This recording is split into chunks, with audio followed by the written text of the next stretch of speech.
I want to know, how have you evolved in your relationship with suffering and discomfort? So think about it, when I say suffering, people cringe. It's not about suffering how people may look at suffering. Like you have to just go to a place that just every day of your life is suffering. You have to tap into suffering every day of your life because we have so much scarring that we have to clean up. You have to look at suffering as almost like I look at failure. To succeed, you must fail. In failure and in suffering, all the answers are in there. All the answers to all the test questions. The test is your life. All the answers are in there. You don't have to live in suffering and pain and failure all the time. You have to learn, I need to visit it. Like people hate working out. You're only gonna visit working out maybe an hour a day. 23 other hours of the day, you're not in it. But how you become in shape is you must visit suffering, visit your past failures 1 hour a day. The relationship with it is the answers are in there. They are in there. Within the suffering, go in there, and I call it the live autopsy. The live autopsy, how you find out someone died, they crack you open after you're dead. Need motivation? Watch the Top 10 with Believe Nation. Hey, it's Evan Carmichael, and I make these videos because the thing that saved me as an entrepreneur was watching the stories of other successful entrepreneurs, and I learned from their advice, I learned from their motivation, and honestly, I have no idea where I would be if I didn't have those videos to inspire me. I still need them for myself today too, and I hope that they can inspire you as well. So today, let's learn from one of the best, David Goggins, and my take on his top 10 rules of success. Enjoy. How you can live is do it while you're alive. Go back in your brain, crack it open while you're alive. Don't wait until you're dead to figure out why you died. Do it while you are living. Go in there, go into the suffering, go into the pain of your life and say, why did this suck for me so bad? Why am I afraid of all this stuff? Why have I shut down the whole world? I guarantee I'll tell you why you shut down the whole world. It's in these nooks of the suffering within your brain, in the scarring, are all the answers to why you are on the couch feeling sorry for yourself. They lie within the scars. Visit them for at least an hour a day, study them, and then you'll find out more about yourself. You will then grow. So don't look at it as every day I suffer. Go into it an hour a day. Learn from yourself, learn from life, learn from your failures, learn from your insecurities, learn from your self-doubt. Don't just say, I'm afraid to jump off an airplane. What makes you afraid of it? Study it. That's why I studied my mind. Why I became so powerful in the mind is because I realized I was weak. So instead of running away from the mind, I dove into it and said, what is making me weak? Oh, this makes sense. I came from hell.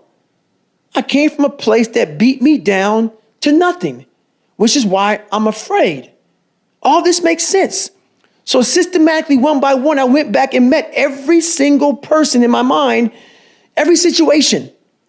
I went one-on-one with them again in my mind and said, okay, let's now revisit this. And that's how you do it. That's how it works. Rule number 2 is master your mind. The mind is so powerful, and I didn't realize it. I went through 3 Hell Weeks, Ranger School, Delta Force selection, all this stuff. This incident I'm going to explain to you right now was where I realized we are only at 40% of what we are capable of. Here I am, right idea to do this race called Badwater 135. I Googled the 10 hardest races in the world. What came up? Crazy race in Death Valley. Summertime, 135 miles. I knew nothing about ultra running. I thought you would camp out, run 20 miles. Then one day, they run 20 miles again until you get 135 miles. I had no idea what I was doing. Called the race director up. He's like, hey, have you run 100 miles? I was like, what, in a week or what? What are you talking about? He's like, no, in 24 hours or less. I said, no. He goes, you got to qualify to get in this race. You have to run 100 miles in 24 hours or less. He was trying to call my bluff. I call him up on a Wednesday. He goes, hey, there's a race in San Diego on Saturday where it's a 24-hour race where you run around, a track, a 1-mile track for 24 hours. And if you get 100 miles, I will consider you in my race. It really helps to be smart, people. And I was not smart in this situation. I said, oh, I did the math. It's about a 14-something minute mile. I can do that. Anyway, I show up on Saturday with the blue lawn chair, Ritz Crackers, Mileplex, and my ex-wife. And every mile I'm going to see her, I'm going to grab some Ritz Crackers and some Mileplex. I know what the hell I'm doing, but it's bliss. That whole ignorance is bliss thing. So I get to 70 miles pretty damn fast. I get to 70 miles in like 12, 13 hours. What do you think happens to your body when you haven't trained for that kind of mileage? A lot of bad things, but I thought I was in good shape. It was amazing. So I hadn't gone to the bathroom at all. I sit down, big mistake. I sit down in this blue lawn chair, I sit down, looking at my ex-wife, I'm seeing like 3 or 4 of her. I'm like, this is not good. So I'm trying to play it off because I know where I'm about to go. So I'm sitting there, and when you haven't gone to the bathroom, you're dehydrated, your nutrition's all jacked up, you sit down, you gotta go to the bathroom now. So I'm sitting there, and I'm all jacked up. And I'm like, okay, how in the world am I I got 30 miles to go. I should quit, but I didn't. What I started doing through this whole process was I started to study myself in the dark times. So instead of just quitting real fast, I said, no, I'm going to quit, but not right now. So I sat back for a second, and I said, let me get some water, let me hydrate, let me clean myself up a little, let me get some nutrition. I wasn't dizzy. So, okay, my feet are all messed up. Let me see if I can walk. I'm gonna walk 1 mile, then I'll go home. That'll be a great accomplishment for me, 71 miles. So I took this massive thing, and I started breaking it down into small chunks. And as I started breaking it down into small chunks, I started realizing maybe I'll walk 1 more mile. But at the pace I was walking, I wasn't gonna make the time. So this is when I realized the whole 40% rule. Those of you who worry, red can't hurt me, you understand it. Basically, the 40% rule is when we have a governor on our brains, like a governor on a car. A car may say 130, but if you put a governor on a car, it can only go 101. We do the same thing to our brains. I was born with limited horizons, born on the other side of the tracks. I didn't think I could be anybody. So my governor was myself. So once you take that governor off, you have limitless horizons. So here I am now, sitting in this chair, walk 75, I'm at 80 miles, but I'm not gonna make the time. The most amazing thing happens. The brain, the mind, the soul, the spirit, it all connected. It's never happened before like this in my entire life. I ran the next 19 miles. I ran about 10-minute mile. I finished 101 miles in 19 hours and 6 minutes. I'm gonna save you how the story ends, because it ends real foul. It ends in a tub with me peeing Coca-Cola out of myself. It was blood. And it was the best feeling I had in my entire life.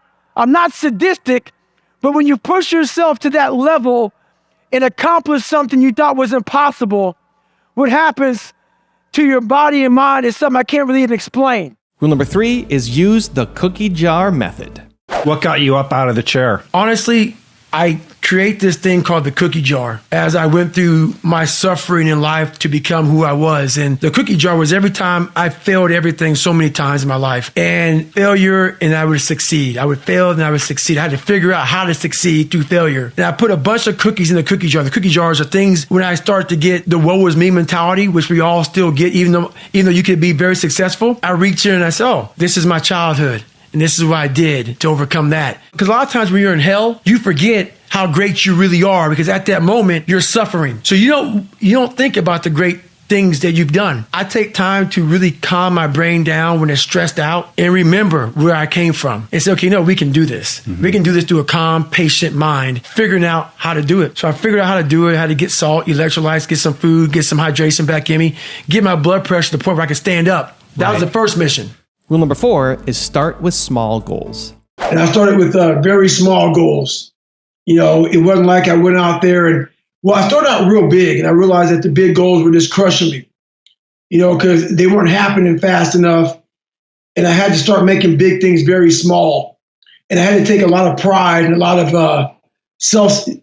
satisfaction from the fact that, I had to lose 106 pounds in like less than 3 months. Wow. Which was an impossible task for anybody to do. So instead of looking at 106 pounds, man, I was happy to lose a pound. I was happy to run a quarter mile because you know how it is as a power lifter, man. You're not running anywhere. Yeah. You're not, for me, when I was a power lifter, man, I was so crazy about calorie content and losing calories that I hated even walking to the refrigerator. I didn't want to lose any calories because I knew losing calories meant losing strength. So I was a freak about all that stuff, man. So I had to totally flip my mindset about all that stuff and just find very small goals and start achieving them, being proud of myself through those small goals that I accomplished. Also, to make sure you're actually taking action after watching this video, I've designed a special free worksheet just for this video. The worksheet will highlight all of the lessons learned in this video, as well as pull out our 3 favorite learnings and quotes that will inspire you to actually do something. The worksheet will also give you space to write down what your key takeaways are and your specific plan of action to make sure you're getting results. If you want the worksheet designed specifically for this video, absolutely for free, there's a link in the description below. Go click on it and start building the momentum in your life and your business. I'll see you there. Rule number 5 is find your purpose. What's your purpose right now? My purpose right now is to continue. I used to have a wash rag when I did this. And you know how you take a shower, you have a wash rag and a cloth, and you're sitting there and you're just lathering up. And before you hang your rag up, you want to get all the water to come on it and get it all the suds out of it. Then you want to wring it out, and you want to hang it up. So my big thing is when I live my life, I want to make sure that when I'm dead and gone, that I wring that wash rag out, and that wash rag is my soul.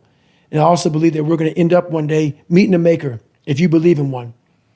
And I believe that maker knows everything about you, knows I was going to be here and talking to you, knows everything. But you also have a choice to make. You have a choice to make. We have choices.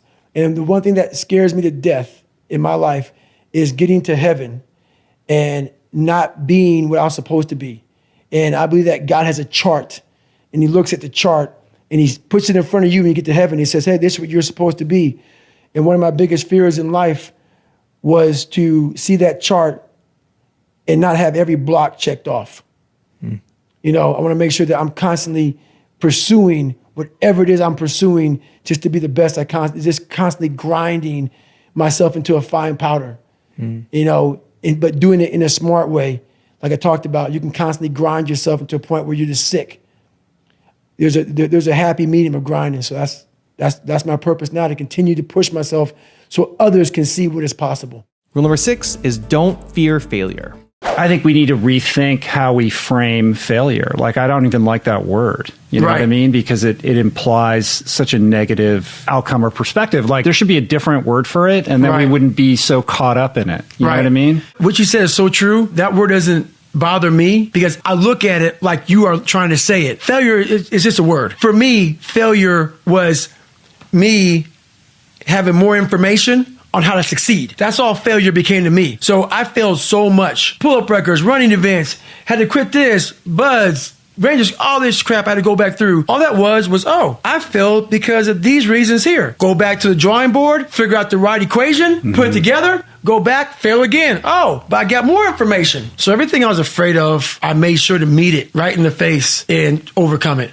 Rule number 7 is build your self-esteem. A lot of people are listening to this right now, and a lot of people probably feel they're not worth a they probably feel like crap about themselves. What is something that you're able to share with people that can help flip a switch, or is there anything, or do they just need to come to their own realization? They need to hit bottom. They need to go through some first in order to get there. Like, what are your thoughts on that? Well, what's funny, man, is that I'm not speaking for every big guy by any means, but I was once the big man. And I realized a lot of us big guys, man, we got some serious demons. I hung around big guys, and we'd all break down, and we started talking about our personal lives and how fucked up we all are, and Hey, why did you become big, man? We all had almost a similar story of insecurities. Yeah. And walking around in the airport looking like a gargantuan, man, people look at you differently and you get a little more self-esteem. So I'm going to be talking to a few of us out there when I say this, man. The biggest thing in life that you have to do is you have to be proud of yourself. You have to start developing that personal self-esteem. And it has to be something that it's an internal thing. And it has to come from a lot of hard work and dedication. And you really have to, I call it like right now, I see your headphones on your head. I walk around life with so-called headphones on my head, man. I don't, really wear them, obviously, but I just have these earmuffs on that I silence out the noise. I silence out the judgment. I silence out the self-doubt. I silence out all the naysayers. And, those people get in our head, and then we start getting in our head. And the most important conversation we'll ever have is one we have with ourselves. And like you were saying to yourself, man, I'm dumb, I'm this, I'm that. I was the same way. So if that's what you're constantly repeating to yourself in that internal conversation, man, that's who you're going to be. And my biggest thing for these people who are out here is, honestly, man, you have to start callousing over that victim's mentality. You have to start building this mental armor that no matter what anybody said, that you can be in a room full of 1 million people and all 1 million can be like against you and calling you names and whatever. And you be like this, you know what? Roger that. You can go f yourself, man. 'Cause I know exactly where I'm going. I know exactly what I'm doing. And that's the kind of self-esteem you have to build in yourself, man, in this kind of society today, because it's tough. It's tough out here nowadays. Rule number 8 is put yourself in hell. I talk about theorists. I talk about practitioners. A theorist is a person who reads a book, doesn't do it, reads a book, learns about something, and then talks about it. A practitioner is myself.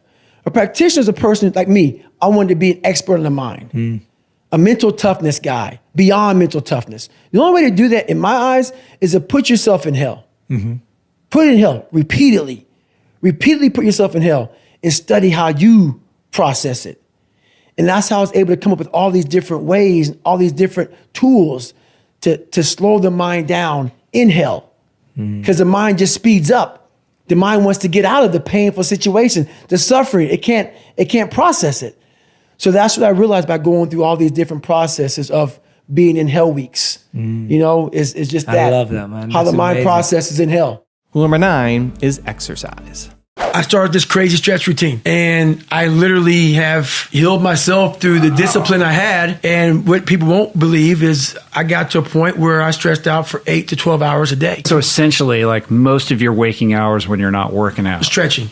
Yeah. And it went from that to 6 hours a day. Then from 6 hours a day to 4 hours a day, the more I would open up. So the hips And are your soul. is there like a specific routine of stretches that you would go through, or I would sit and stretch a whole big routine, a whole mess of like opening up your abductors, because your abductors are attached to your hips, your hip flexors, everything is attached at this region here, your midsection, your hips. And my hips got so tight that I couldn't even squat down. I had so much back pain. So that's why another reason why I started running. Running, you stay upright. I couldn't squat anymore. I couldn't do any of that powerlifting stuff. So the only thing I can do is run. Running didn't bother me too bad. And it got to the point where I couldn't run either. And my health got real poor. Then my spine was collapsed. And I got real sick. And basically, I healed myself. No doctor can find out what's wrong with me. So I couldn't run a lot. I couldn't do any activities. So I said, you know what? I'm going to bury myself in stretching. And what happened was I had this huge knot on the back of my head. The knot came from my spine collapsing and getting tighter and tighter and tighter. It developed fluid or whatever. Long story short, as I started stretching out, that bump started going away. And the smaller the bump got, the healthier I got. And I was like, what in the world is going on? So I shave every day. So I would feel this bump. And the bump, and you can see it right now. Yeah. No, I can see it. Yeah. Most people think everybody's a bump in the back of the head. My bump was like this big. It was huge. And the more I stretched, the more it went away. The more it went away, the healthier I got. I was like, man, so I'd be like, I'm going to keep on stretching. So my stretching it was crazy. And I got healthier. And I was like, my God. So I stretched more and more and more. And now I've been doing it now for 3 years. I haven't missed a day of stretching in 3 years. And rule number 10, the last one before some very special bonus clips, is learn to lead.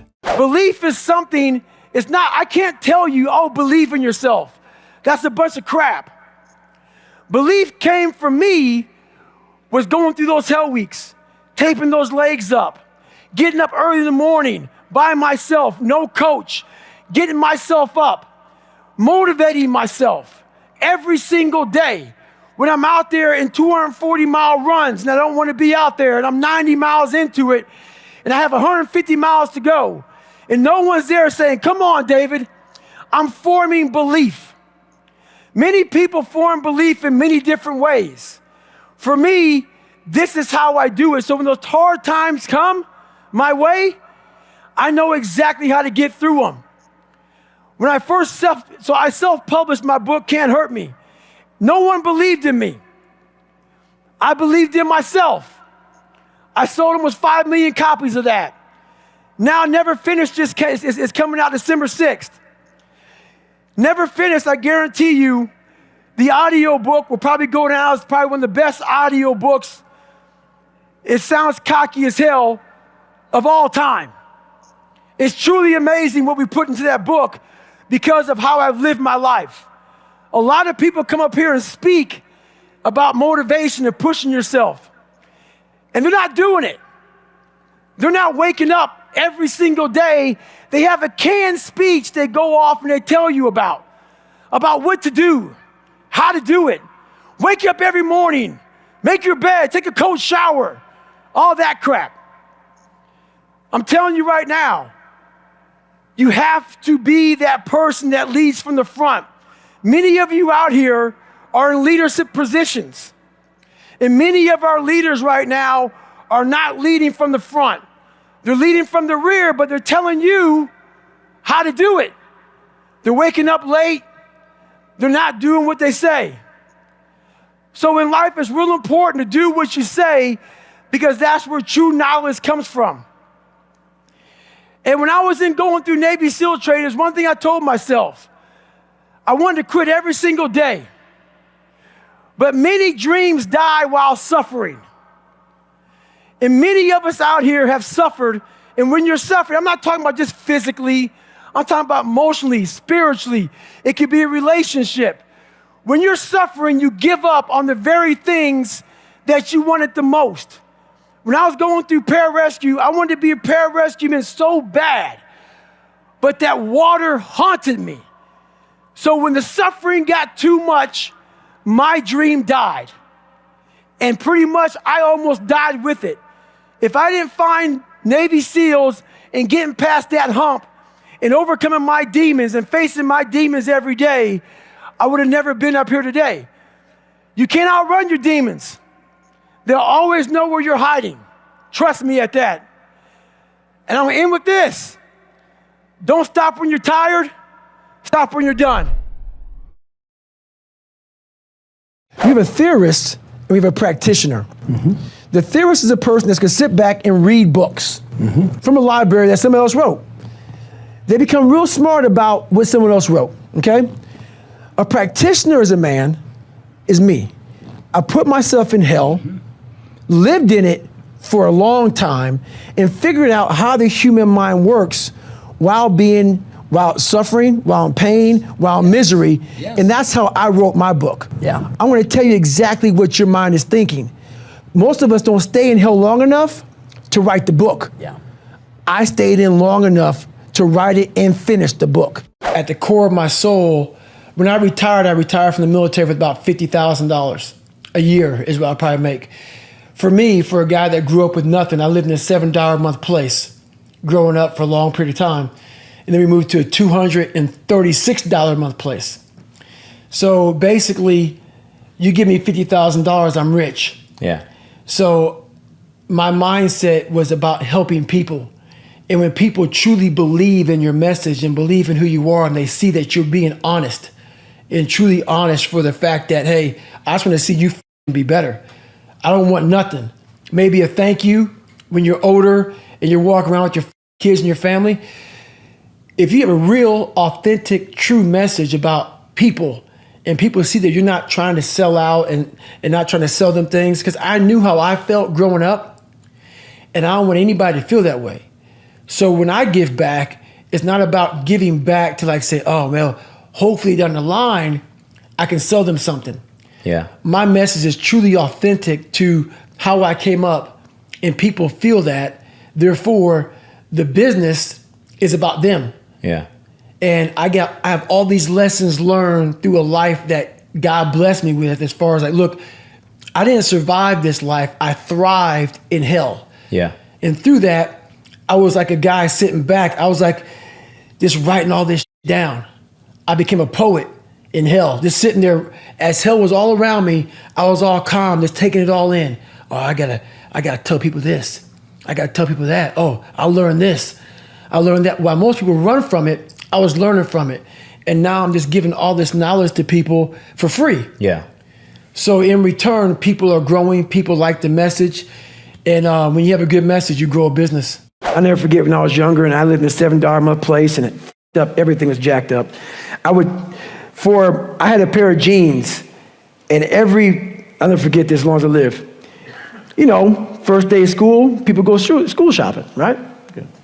Week out, 2 weeks out, maybe a month out. We didn't have any money to do that. So I had this pair of jeans that the inside of the pocket was green. The inside of the pocket was green. And I wore them almost every day. So what I did for the next year of school was I cut that pocket out so the green would show. So look like a new pair of jeans. All I wanted was money. All I wanted was a nice car, was a nice home. The second I got the money to do it, I realized this is bullshit. That's why I don't own a car. I don't own a place. I don't own shit. You will see me wearing the same shit every day.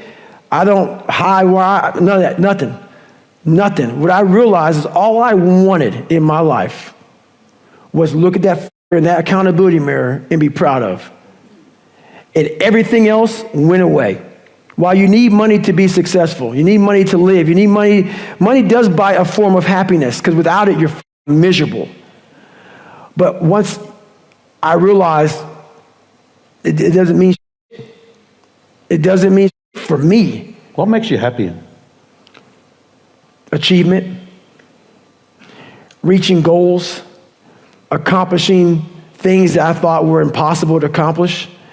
Because while I don't smile all the time, there's this feeling inside of me that very few people have.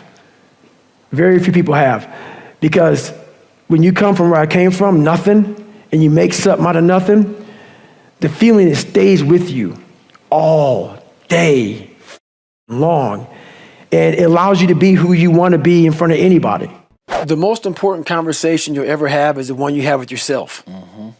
You wake up with it, you walk around with it, eventually you'll act on it. Mm-hmm. And my self-talk was the most disgusting self-talk of all time. Mm.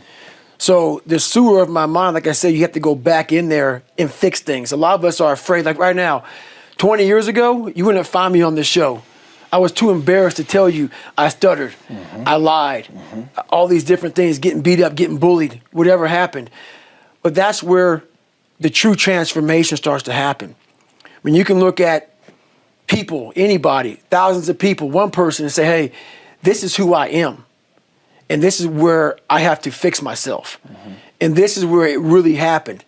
I thought it happened when I was in, 19, 18 years old trying to pass this military test. Right. It happened here when I was almost 300 pounds, spraying for cockroaches, making $1,000 a month. And, people called me dumb. My dad called me so many things, not even funny. Being beat just stripped me of all self-esteem. This is when I realized I was alone on this earth. Yeah. I have God, but alone on this earth, and I have to fix everything. So this is where I started to develop an indestructible mental toolbox. Okay. So I came home one night after spraying for cockroaches at Ecolab, and literally I was spraying at Steak and Shake, and I would go across the street to 7-Eleven. I had a 45-minute commute home. So I worked from 11 o'clock at night to 7 o'clock in the morning. Okay. I had a 45-minute commute home. And my stop would be, Steak and Shake, chocolate milkshake, across the street, 7-Eleven, box of mini chocolate donuts, and I would eat that on the way home. Yeah, sure. When I come home, I turn the TV on, I take my shake because the box of donuts they were killed. Oh, yeah. I kill those. Yeah. Go back to the back, turn the TV on and take a shower. Listen to the TV while I'm taking a shower. This day I heard these guys on the TV talking about Navy SEAL, toughest, class 224. So I heard stuff about Navy SEALs. These are the baddest of the baddest. Yeah. So I come out, and I'm watching this show while I'm drinking my shake. And when you're watching the show of guys who are putting out there, and they're quitting left and right. Oh, sure. Just can't hang out. They're going through Hell Week. They show them going through first phase, second phase, third phase, and they're dropping like flies. I looked in this one guy's eyes who was ringing the bell to quit, to put his helmet down out of Navy SEAL training, and I saw myself. And I saw what everybody said I was going to be, which was nothing. What I said I was going to be, that conversation you have, that's who I was. So that's why I lied to people to tell them a different version of the truth. Sure. I had to make all those lies reality. I had to make them real. I had to become a real person. So that's when I put in my mind that I'm going to go to the toughest military training on the planet. And where it has the most water, the thing I was scared of the most, I had to go back. So a lot of us run away from our fears. Sure. And we box ourselves in to a lifestyle of this is all we can do. Right. 'Cause I'm afraid of everything outside this box. Yeah. So I'm comfortable inside this box. I jumped the box. Oh, you did, yeah. For the first time in my life. Mentally, I jumped the box and said, hey, I got to come out here and play. On the other side of that extreme place that I call suffering, call whatever you want, there's a whole nother world that people have not even examined. But you have to go to that extreme place to examine it. We want to stay here in this comfortable place. Once you're willing to push yourself to that extreme place, it's like a whole nother universe. It's almost like you're an astronaut and you've examined something like up in outer space. No, it's always been there. But you have to be going through all the muck and all the shit to examine it. You realize, wow, God, through all this crap, there's a whole nother universe over here in my mind. Yeah. Whole nother universe. I have zero anger. I'm a passionate guy, but I get it though. Sure. The way I talk, the way I come across, I'm an aggressive guy. Because that's what it takes to, if you walk into a situation, into a fight, I'm not saying be so aggressive that you're so aggressive that you're making bad moves. Sure. But if you don't have a little flame burn in you, knowing that I might get hit real hard, and when I get hit, I have to attack. I can't get knocked out. Right. You have to have that mentality of, when I went to Hell Week, I knew I was gonna get broken. I had to have an internal flame in me that could never be, it couldn't be kindling. Kindling, you put the water in the kindling, that shit's out. Right. Yeah. Nah, I had to be a tree that is burning hard. It's burning for a long time. And that's what I became, man. So it's not anger. Anger can't sustain you for a long period of time. Because once you get in a situation, trust me, I tried it before. When you get in a real hard situation and you're miserable,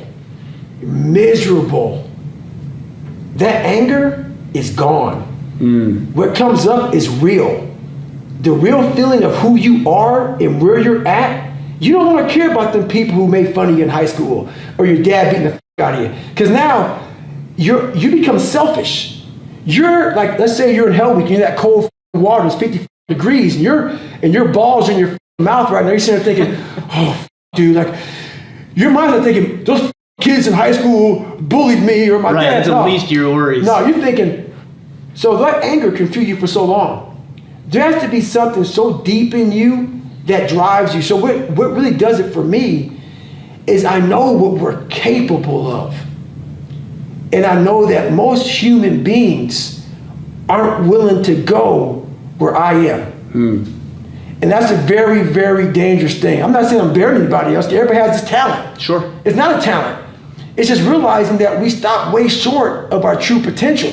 My mom didn't know how bad my grades were. She never saw one report card. I hit everything and she didn't even ask. She was so bogged down with life. And so I got away with a lot of shit because her mind was occupied. So it made me, honestly, a weaker person. So I scammed life. My mom helped me scam life for a while. But this time I couldn't scam life. I went the second time, took the ASVAB test, failed it again. And a week later, she got a letter in the mail from my high school.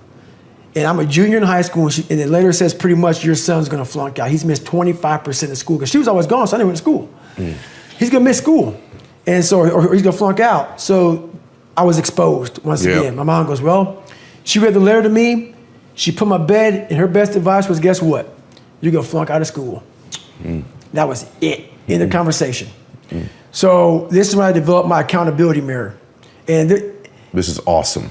I look in the mirror, and at this time, I didn't want to be the black kid in school. There's like 5 or 6 of us in school, out of like 1,700 kids, something like that. And I made up a character to kind of like draw attention from color. Okay. And so what I did was I started to design haircuts. And one haircut I had was the old man. And I shaved my head up here just like this. You did this? I did this. Okay. And I would keep the hair on the side like an old man has. And one time I shaved my whole head and had a reverse part. So I had hair up here and it kind of zigzag. So I did things to be this cool, crazy, kind of like creative kid. You know, like Crisscross came out this time, so I had my pants sagging but backwards. So my back pockets were here. I had a toothbrush. I was crazy, man. But I was a crazy cool kid in school. So I look in the mirror. I see this letter. I'm f***ed up. And I'm like, you know what, man? No one is coming to help me. Yeah. I remember back to what my principal said. 'Cause I went to the principal when they wrote that shit on my car and in my notebook. And the best advice he can give me, God help his soul, was this. They're ignorant. They spell nigger Niger. God. And so but honestly, I talked to the guy as I wrote my book, and I have nothing wrong with Principal Freeman. I actually interviewed him for the book, and he was happy to interview. He's a good man. What the f*** you could tell some black kid, you're a white guy in white society, we could tell me.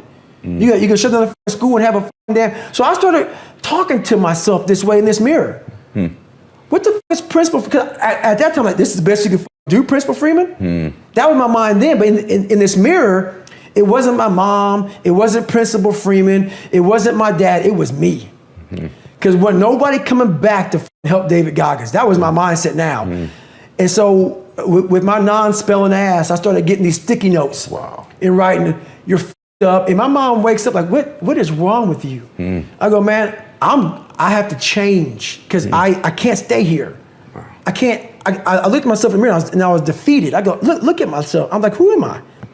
So I'm defeated in this mirror and I'm like, okay, I'm changing. And I know what gives me fuel is I know that most people who are blessed with so much talent, great parents, great upbringing, didn't come from where I come from. They're gonna quit before me. Having all the tools that they have, they didn't have the ability to examine themselves. When you have everything so nice in life, it's great to have a great life. Yeah, no doubt. But what happens is you don't self-examine. You don't do a live autopsy. When you have a f***ed up life, it almost forces you to do a live autopsy. It forces you to find strength from places that no one looks from. Because food is not at the ready. You know, I have a learning disability. It's not at the ready. I can't just pick up a book and start reading. Right. There's preparation behind everything I do. There's everything I do has to come with so much preparation. It's despicable. It makes me sick. My own personal life makes me sick. That's why I'm so disciplined now. Without my self-discipline, there is no David Goggins. Like, I can't stop reading. I won't be able to read tomorrow. I will lose it that fast. Wow, yeah. I cannot stop going to the gym. My mind is set up in a spot where, hey, the second I stop, it wants to stop. Because I had a quitting mind growing up. When you get beat the shit out of you all the time, your mind wants to go to that nice spot where you're comforted, where you're not trying, where shit is easy. That's where your mind, it doesn't want to think. You have all these things in the mind, and the mind can only absorb so much. So all the pain it has to go through, it wants to push it away and say, let's not do that. So every day I'm fighting where the mind wants to go. So it's a constant evolution, man. I've never arrived. That's right now, I'm stressing out 2-3 hours a day. I'm trying to reinvent the wheel. I'm like, oh man, I went through Navy SEAL training being f***ed up. I ran over 7,000 miles in 2007 being f***ed up. I did pull-up records being f***ed up.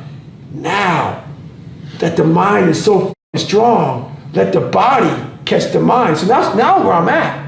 So I'm always trying to reinvent the wheel and see what I'm capable of next. Everybody thinks I'm the world's toughest ever lived. If I just talk about, I broke the pull-up record, I did all these races, I went through SEAL training, I was in 3 hell weeks, Ranger school. If I talk about all the badassery, like we like to do on social media, and I don't tell you that I was a f***ed up kid, and I was scared of shit, and I was depressed and insecure, and all this shit, what good am I for anybody? Right.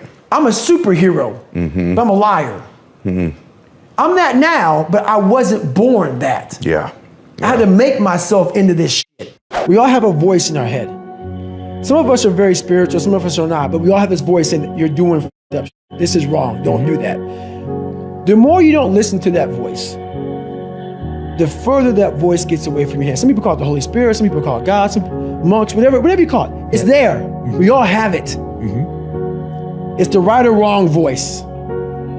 But the more we don't listen to it, the more that voice goes away. And the only voice you hear is yourself. When the only voice you hear is yourself, you're wrong. There's a voice that guides you through life. When sometimes it's guiding you in a direction that you don't want to go, that's usually the right place to go. It's that uncomfortable place. So that voice is always talking to me, but we don't listen to it. I listen to it. And when I start getting anxious, nervous, like we all know when we've done too much because it's telling us, I'm getting tired, I'm wearing down. But we go. I start talking to my fiance, hey, I'm doing too much. You start now, like I did in Hell Week, like I do all the time, the 1 second decision. It's that decision when your mind starts to get so amped up, whenever you can't hear yourself think, you gotta slow down. Whenever you're living off a schedule, every day's a schedule, you have no time for yourself. When you start, and we all know it, I don't have time for this anymore, I don't have time for that anymore. That's when your mind and your body are saying, think about that. I'm neglecting my fiance, I'm neglecting my disciplines of life, I'm neglecting my reading, my learning, my workouts, my diet. When you start neglecting all of that, you neglect one of them, you can neglect all of them a long time. It's gonna haunt you. When you start seeing that, my God, I haven't eaten right in a long time, haven't been sleeping right in a long time, it can only be one of those things to take you off. So I'm very aware of my eating, my sleeping, my disciplines of life. And when I started to get too far away from them, it's a hard stop. Because what made me are the not just disciplines, the self-disciplines of life. And those are always in front of you. If you have any, they're always in front of you. So that's my hard stop. What's the best advice you've ever received? I didn't receive any advice. And that's the thing about it. When I grew up, I just didn't receive any advice. My family was in such turmoil that the best advice I received is from myself. And that has to be to study yourself, all the bad, because the good's already there. You need to study that. Study the bad stuff about yourself and learn from that and grow. A lot of people have situations where someone does something and we all attack that person, like on the media. If someone does something wrong, everybody now is perfect. And we now judge this guy. I don't judge him. I don't judge anybody. What I do is I start studying them. Why did they do that? Not in a judging way. I want to learn from you. And what'd you get out of your dad? I got that he grew up rough. He was very insecure, had a lot of kids, and his insecurities just trickled over onto us. So yeah, he jacked us up real good, but he never fixed himself. So if you never fix yourself, the next person in line is going to get the wrath. And we were next in line. His first wife, killed herself or whatever happened, and got burned up in a house or something. It's some craziness, man. There's a lot of stuff that goes on there that I didn't put in the book. The truth is the starting line. We live in a world that's very unauthentic. So who the f*** are you? What do you stand for? What do you believe in? A lot of people don't like what I say. A lot of people hate that I cuss. A lot of people hate a lot of things about me. I don't give a shit. When you find out who you are, that's when you start living your life. Don't fit in just for the sake of fitting in life. Make sure that you have something to say it. Social media nowadays is one of the biggest forms of being fake in the world. People buy likes, people buy friends, people buy comments, all this bullshit. Make sure in life you do what you have to do, say what you have to say, and live the life you have to live. Don't walk around being a fake human being. Don't be scared to be who you are. Stay hard. A lot of us, mediocrity is everywhere right now. And we're all trying to find an easy way out. And we're judging ourselves. Let's say there's 10 people in this room and we're all mediocre. But I'm the best of the mediocre people. I now think I'm great. I'm great. We surround ourselves around people that make us feel great. They tell us what we want to hear. The second we put ourselves amongst the uncommon people, we don't like that feeling. That challenging feeling of that person who's waking up at 3:30 in the morning and say, hey, put your shit on, we're going for a run. We don't like that challenge. We like that person who says, hey, you know what, man, I don't feel good today, man. And they say, oh, it's okay, brother. We'll take a day off, man. We'll get a pizza and watch the game. We like that. We love that feeling. Why? Because you understand, man, we're good, bro. We don't want that like this. Hey, man, no, bro. Get your shit on, man. Stop being a punk. We don't want that in our lives. We don't want that person who's constantly challenging our weaknesses. We want that person who's constantly, making us feel nice and good and secure in ours. That's the mediocrity of life. We want to be the best amongst the average people. People wonder, how do you stay hungry all the time? Because after I accomplish something, I don't sit back like a lot of guys who graduate buds, graduate this, graduate that. They get comfortable. They wonder why I'm getting weak, man. I don't know, I lost my edge. What's going on? Because once you hit the top of the mountain, guess what happened? I'm good. I'm good. So you wonder why you're falling down now. Because once you reach the top of the mountain, you got to build another one. That's mediocrity. There's a lot of people in mediocrity who have a nice resume, but they're one-timers, man. They hit a one-time deal. They busted it open, got a lot of money, but they're good. You're mediocre now, man. What are you doing today, tomorrow, the next day? That's why I don't listen to theorists. I don't listen to all that bullshit. I listen to who's like this, man. What's wrong, man? I'm tired, dude. Why are you tired? Because tomorrow, I got to do the shit again, man. Whatever the shit is that made me nauseous and sick to my stomach, it made me hurt. There's no ending. And that's the person I listen to. That's the person who's gained knowledge. You gain knowledge through suffering. And on the other end of suffering is a world that very few have ever seen. It's a beautiful world because that's where you find yourself. You don't find yourself in over here. You find yourself on the other end. Like the 100-mile race I was on, I ran it for 24 hours. I found myself on the other end of that race. That 19 hours, I found, wow, there's a whole nother world out here that I've never even saw. But the world is in your mind. And that's what all that mediocrity is about. Mediocrity is contagious. I'm the only person in the history of the military who has ever gone through Air Force Tactical Air Control Party training, Army Ranger School where I was an Army man, in 3 hell weeks. Yeah. So only person to ever do that. But the reason why I did it was when I was a young kid, I considered myself very weak. Very weak. And as I started developing this indestructible mental toolbox, because what I realized was the things I was most afraid of, I cowered from. I had to start facing these things and becoming an expert at the things I feared the most. Yeah. I was afraid of my own mind. My mind would get off on these crazy places of woe is me. My internal conversation wasn't great. Yeah.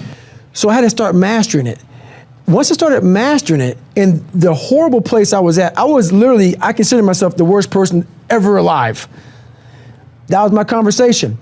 But once I started mastering my own life, I started realizing, my God, man, this was in me? Yeah. I was a 300-pound fat guy. Now I'm 181 pounds, 190 pounds, whatever it was. I'm gonna go through all these hell weeks. So I started realizing the capabilities of the human soul and the human mind. If you want another awesome video in our Black Excellence series, check out the video right there next to me. I think you'll enjoy it. Continue to believe, and I'll see you there.